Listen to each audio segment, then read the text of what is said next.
Hey, third grade. All right, I'm gonna help you guys fill out this organizer. I know we've worked on point of view throughout the year, but we're gonna be reading a story. I'm actually gonna read it to you. It's from your Wonders book. It's called Nail Soup. It is a folk tale. Remember, folk tales have been around for a while.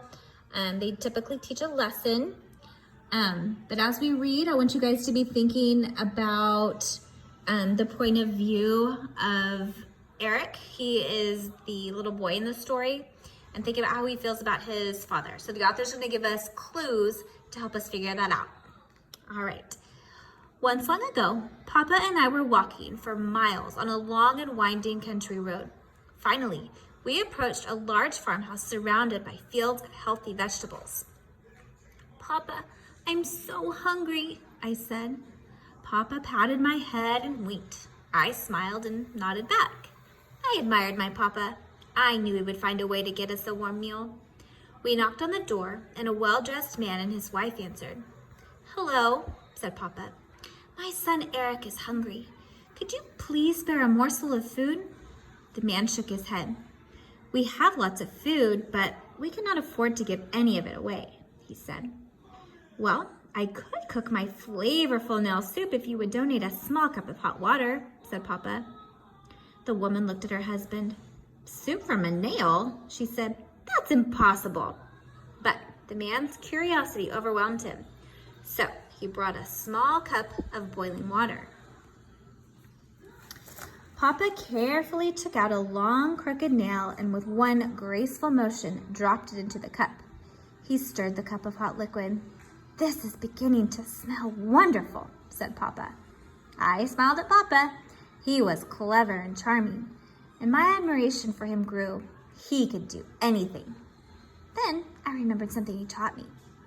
"Papa, it is impolite for me to eat nail soup without offering some to everyone," I said.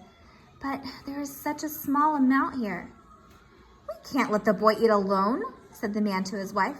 "We can spare more water." The woman filled a big pot with water and put it on the stove. When the water boiled, Papa placed the nail into the pot, stirred, and sniffed the air. "The aroma is good, but it would be much more aromatic with an onion. Have you any old onions?" The woman gave Papa 3 small onions, and he dropped them into the pot. "Papa, remember how luscious nail soup was with carrots?" I asked. The man jumped up and pulled 4 plump carrots from a large basket of vegetables on the floor. "How about some beets and cabbages too?" he said. "I can spare a few of those." "And here are some potatoes and green beans," the woman interrupted. "They are healthful and nutritious contributions. We grow them ourselves." Papa dropped the vegetables into the boiling water while the man grabbed a variety of spices and meats. "Here, add these too," he said enthusiastically. Soon the soup was ready, and we sat down to eat. I knew the man and his wife would enjoy nail soup. "This soup is amazing," said the woman, "and all from just 1 nail in a pot of boiling water." Papa pretended to be surprised by her amazement, but as usual, he had the perfect answer. "What did you expect?" he said. "I told you it would be flavorful."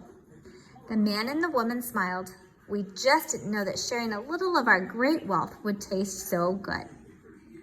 All right, so now is your turn. You're going to be filling out your graphic organizer. Here's a little clue to get you started. Remember, I'm just going to show you this part up here. It says, point of view is what a narrator thinks about events or other characters in the story. Look for details that show what the narrator thinks to figure out point of view. All right, so they've given you a little bit of clues about finding text evidence from the book about Eric. And then the very first box, they actually gave it to you. It's from page 263. You guys can go back and look at that. It said that Eric smiles and nods. He knows Papa will get them a warm meal. So now I need you guys to find 2 more details that support how the author shows how Eric feels about his father. All right, and then I'm going to give you guys some time to work on that, and then I'll post a little answer key that I will add to this, and you guys can check your work.